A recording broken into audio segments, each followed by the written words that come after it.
Hello everyone and welcome back to a brand new video and welcome to round 10 of the WOR season. This weekend we head home. We're here for the British Grand Prix, and of course if you missed out on the video that went live last week from Suzuka, I would highly recommend going back and checking it out, because tonight we've got my second chance at winning the World Championship there. Championship permutations currently, we are on 123 points, Ekkelund is on 93, and Piastri is on 86. So I can't lose more than 5 points to Ekkelund, or more than 13 points to Piastri, I believe. So, of course, if we go into the final race with exactly a 25-point margin over either of them, we've already won it on countback. So the goal tonight is keep it clean, keep it tidy, hopefully finish quite high up the order. But of course, stay near Ekkelund, I think, is the main goal. Try and eliminate him from that fight in the nicest way possible. If you're new around here, please do make sure to leave a like, get yourself subscribed. We're getting very, very close now to 10k subs on the channel. But let's do this thing. Well, here we are then, ready for the British Grand Prix here at Silverstone. And yeah, definitely would try and love to win this World Championship at home. Of course, moving into qualifying, Silverstone, though it must be said, is not my favourite track on the calendar in terms of pace. It definitely is not a track that I feel amazingly strong at either, so we'll have to wait and see as to how we get on here. The first couple of runs, though, have been quite tidy, and I feel like I can get a decent lap around Silverstone. I just never feel like I can get an amazing lap around this track. Just those final couple of tenths you need, you know, that extra little bit of confidence in the car, I really do feel like I lack. But yeah, as we make our way, though, down in towards the middle sector, and of course the old start-finish straight there, we've actually closed up to the back of the Red Bull just in front of me, so they are on a run as well. But we'll wait and see, obviously, if they get out of the way there. He's actually going to invalidate his lap time, so hopefully now he's going to jump out of the way there, as we are getting a nice little slipstream from him, but that's really not good driving there. You know, he's already invalidated his lap. He was clearly going to let me by. Why he didn't just do it after the old turn one, I'm not quite sure there, but still we're a 10th up as we make our way down in towards the final sector. It really just upset my rhythm a little bit more than I would have wanted there, as making our way down through Copse Corner, though, of course, down the end of the hangar straight. That's definitely not Copse Corner. Going to try and keep it nice and tidy through the final chicane there. Actually just take too much curb both through the entry and the exit there, and it's going to compromise me ever so slightly there, and a big wobble out of the final corner. It is a 1/10 improvement, and it is going to safely put me in P5 there, but of course we're still waiting on everyone else's lap times at the end of the session there. But yeah, that 1/10 improvement would be quite critical in the end, would leave me ahead of Rambo and leave me on the clean side of the track, ready for the start there. But Piastri, pole position by quarter of a second here, ahead of K and Sheepshagger there, and Barry, of course, still in that championship fight as well, running up in P4 there. Ekkelund struggling a bit more down in 8th place there, but my teammate Ben as well down in P10. So yeah, there's definitely, of course, still a lot of drivers with a shot. But of course, yeah, if we can't wrap up the title tonight, hopefully we can try and knock quite a few of them out of contention there. I'm not going to take any gambles on strategy. We're just going to run medium onto a set of the hard tyres. Of course, you know, we've seen time and time again this season that starting on the hards often actually is quite a hampering kind of process, so we're not going to take any risks. We're going to basically open ourselves up strategies, of course, if we get a safety car here, but lap 1 at Silverstone is always rather scary, so we want to make sure that we can keep it clean and tidy there. We got Barry just in front, Rambo just behind me as well, so yeah, just going to have to make sure that we keep things clean and tidy, of course, and give ourselves the best chance here as 5 red lights then on the grid here at Silverstone, and it is going to be a long haul, but it is lights out. And away we go there. Pretty clean, tidy start. Barry always gets good starts. I don't know what his secret is in F123. There is K already a tiny bit of desync through the first couple of corners. Going to have to be rather careful of that one there. Sheepshagger going to be able to get immediately round his outside. Rambo trying to look around the outside of us there, but actually runs himself off of the circuit, so we make it through the first couple of corners quite tidy there. Piastri, I think he's actually started this race on a set of the soft compound tyres, so he's going to be trying to break free as early as possible here, as Kay and Sheepshagger, of course, came together last time out at Suzuka, so I'm sure there's potentially a little bit of beef between them, but of course, yeah, neither of them with particularly amazing internet connections, so we'll wait and see as to what happens here. Already a couple of cars with issues on lap 1 there. Looks like Jack Clays and one of the Haas cars have both gone for a bit of a spin, so not ideal for them. Of course, McLaren, I believe the only team that could still beat Williams in the Constructors' Championship as we made our way into this penultimate race there. But Barry already just a little bit over the road as we make our way in through the S's, though. You can see Barry again.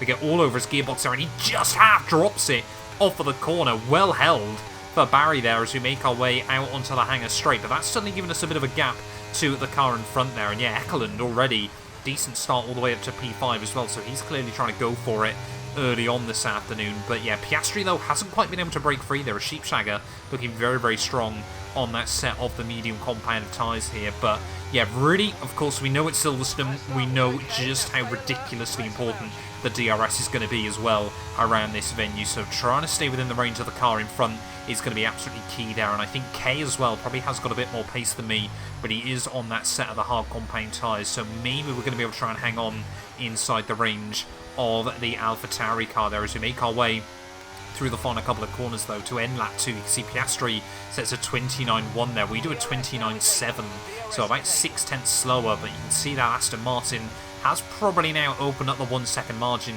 over Sheepshagger behind him. But of course, we all know, I believe he's going to attempt to do either a soft to a hard strategy or a soft to medium, and that is going to mean his tyres are going to be very, very worn out very, very quickly early on here. We do get in the range of K just in front of me, so trying to balance out the battery is going to be really, really critical here early on, trying to make sure that you don't do anything stupid with it there. As you can see, Eckeland already now near enough 3 seconds behind me. Barry's still in that scrap as well, so yeah, kind of actually in a happy little spot here at the moment. About a second behind K, not really trying to apply too much pressure to him, but yeah, good 2.5 seconds ahead of Eckeland behind me there, as they're all just going to be tripping over each other with the DRS. So my goal at the moment is just kind of watch the battle at the front unfold there. As you can see, Piastri and Sheepshagger there just trading places down in towards the final corner, so it really hasn't worked out well for Piastri early on there, as it looks like the McLaren and Jack again has made another error. So yeah, dropping back and a bit of a nightmare start to the race for the McLaren driver there. But yeah, Piastri though, his strategy at the front really hasn't worked out the way he would have wanted there, and now of course you could just see Kay trying to break free from myself there, as we're actually going to pick up a warning here very, very early on in the afternoon. And we know track limits warnings very, very easy to pick up here at Silverstone, but you just got to be so careful to try and make sure that you keep it clean and tidy as best as possible, because how many times this season have we been able to gain places because of other cars, you know, making those mistakes, and us just able to pick up freebies because of the penalties there. As you can see, Kay trying to hang Piastri down the end of the back straight there, but once again unable to make anything happen here. We're just, yeah, trying to watch on, trying just to keep close to these cars as best as possible there. Rambo is going to drop out of the race, but on lap 9 now, as you can see, as we make our way out of the first couple of corners there, we've pretty much drained our entire battery pack, and we're just dropping back behind those cars in front, and that's a really stupid second warning to pick up here. So we've got no more warnings this afternoon. We've got no more chances to make a mistake here, because of course, you know, I want to try and get as many races as possible without a track limits penalty there. But Sheepshagger actually at the front of the field, starting to run away from Piastri just a little bit. You know, I would assume that Aston Martin is going to have to go for an undercut.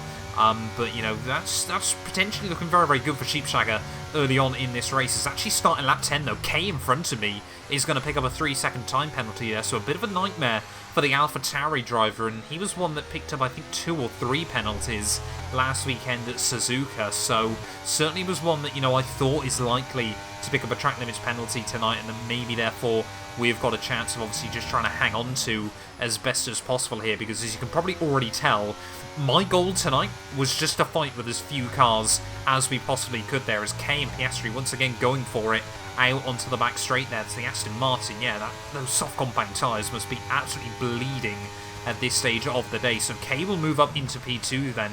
Sheepshagger, though, bolting away at the front of the field. He's probably got about a 2-3 second lead at this stage there, as Piastri is going to dive into the pit lane then just before half distance here. So going to be interesting whether he's going to go onto a set of the mediums or a set of the hards there, as we get a nice wobble out of the final corner as well here. But up into the podium places then for the first time today. And of course, if Piastri wins this race, we still need to get P3 in this Grand Prix to guarantee the championship here. We need that 26-point lead at the top of the table, because of course if we finish P4, the gap would be 24 there. Is very, very lucky not to get done for pit lane speeding there. We just about got the car slowed down into the pit lane there at the end of lap 12, but yeah, hopefully, as we can see the Aston Martin heading down the back straight, we'll get confirmation very soon as to what tyres he's going on to here. But yeah, like I said, my goal was just to keep things simple tonight. You know, obviously we had that bit of a nightmare last weekend at Japan.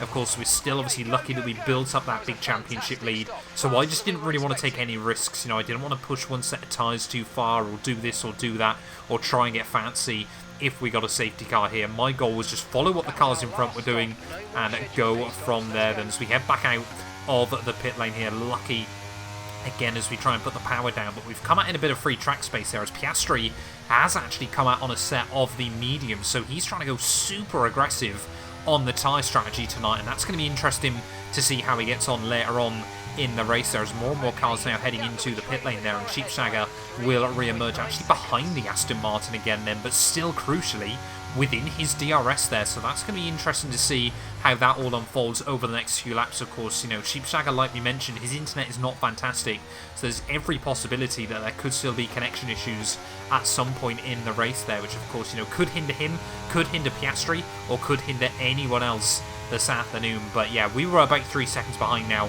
so I think we're probably sensibly out of that fight there, as Piastri once again is going to set another 29 flat, new fastest lap of the Grand Prix there, as K going to re-emerge from the pit lane there, and we're actually still ahead of the AlphaTauri driver, but of course he's going to be on a set of mediums throughout the second half of this GP, so it's going to be absolutely critical that, of course, you know, he will probably get back past me here. He's only come out about 2 seconds behind, but of course once he does, that we make sure that we stay within the DRS of him there, as end of 16 now, Ekeland and Epix into the pit lane there, so it looks like Ekeland as well has gone for a very, very aggressive strategy here, but not as aggressive as bit late Barry. He's going to lead some Grand Prix laps here, but yeah, he's really trying to stretch that tyre out as best as possible here. As end of lap 18 now, you can see K has got inside the range. Ben actually has got a bit of a breakaway as well from that huge train of cars in the midfield there, as K's going to go to my outside, and yeah, I've got no intention of fighting this at the moment. They're braking just a little bit early down at the end of the back straight. They get a little bit of wash from obviously the aero there behind the AlphaTauri car, but yeah, rounding our way through the final couple of corners. Like I said, the goal was just to try and hang with him as best as possible here, as I believe Sheepshagger actually might have picked up a track limits penalty, so of course this is still critical in this Grand Prix, because obviously if Piastri can just sit behind the Haas car and we can just sit behind K, of course we'd still get P3 and that would be enough for the championship. But if we can't stay within 3 seconds of K, or we pick up another penalty here, we are still in trouble then. It would not be wrapped up mathematically tonight, but it looks like those hard tyres on Sheepshagger's Haas car are actually just about doing the business at the moment there, and actually opening up a bit of a gap from Piastri behind him, of course, so still going to be quite critical here, as we're just really monitoring the gap to K in front of me there. As you can see, that gap floating at about 2.2 seconds, but the hard tyres starting to come into their own right towards the end of the race there. Still staggered that we haven't seen a safety car tonight as we make our way onto lap 25 though of the Grand Prix. See that gap still floating at about 2.6 seconds to K in front of me, but you know, has he saved up some battery ready for the final lap to go for it? Is he going to have an opportunity here late on in the day to try and do anything there? As I think, yeah, Piastri, that gap between him and Sheepshagger as well is still looking like it's right on the cusp here, so we are not giving up on this just yet.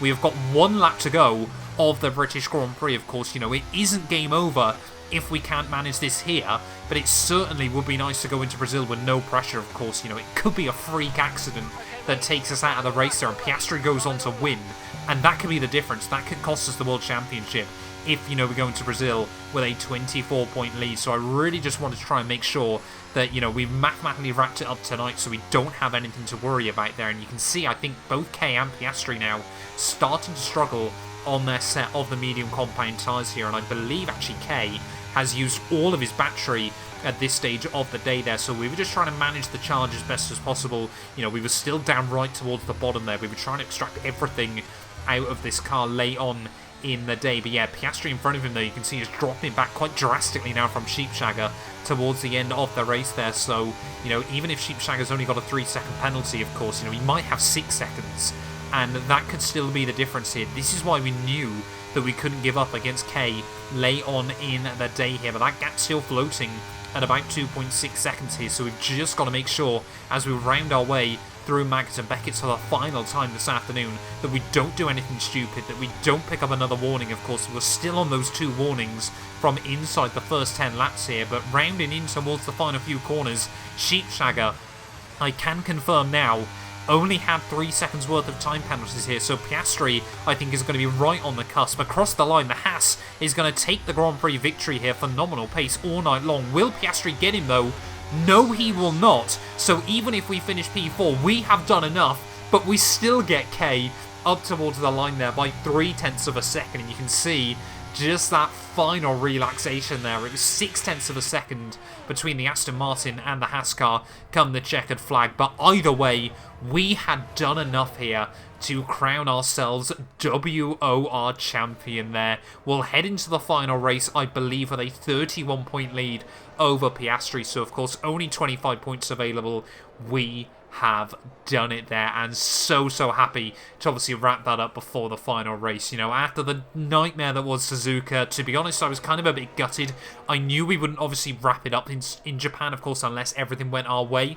But, of course, we just wanted to, you know, have a good result again. And, you know, this weekend, really not taking any risks whatsoever there. I mean, you probably have noticed I made 1 overtake throughout this entire race. It was actually a really boring Grand Prix in that regard there. But, of course, yeah, Barra's mistake on lap 1 allowed me to move up to P4 there. And then we just sat behind K basically all day, of course. We got the undercut on him. He overtook me again on the track.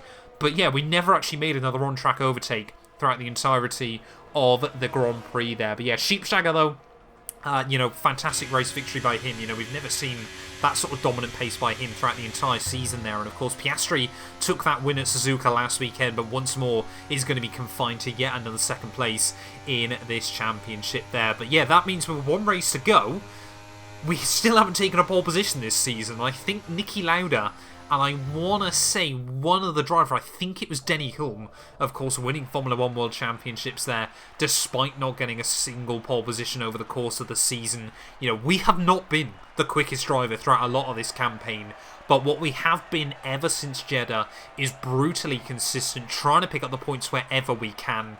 And, you know, we took a couple of wins, obviously, in Le Castellet, at Kota, and obviously the Kota Sprint, and obviously Qatar as well, early on in the season. We know we've got the pace to deliver when it matters, but we absolutely, yeah, have not been the quickest driver all season. It's very much just been a campaign of being smooth and steady, and obviously trying to pick up the points where we can. And, yeah, with 1 race to go, that is going to be the championship all wrapped up there. Sheepshagger taking the win ahead of Piastri and myself there. K in P4 and Ben in P5 there means that we have also wrapped up the Constructors before we head into the finale next time out in Brazil. Ekelund in 6th, you know, very good driver. You know, I'll be intrigued to see if he can still be out Piastri come the end of the season there. Epix beats Barry, Schenko and Jack Lays will round out our top 10, so a good recovery drive by the McLaren as well. But yeah, thank you all so much for watching this video. If you have enjoyed it, please do make sure I leave a like, get yourself subscribed. Again, a massive thank you to everyone for the support throughout the entire season. It's my first F1 League Racing Championship since 2017, I believe. But yeah, that really has been good fun, and we'll be back very soon with the finale from Brazil.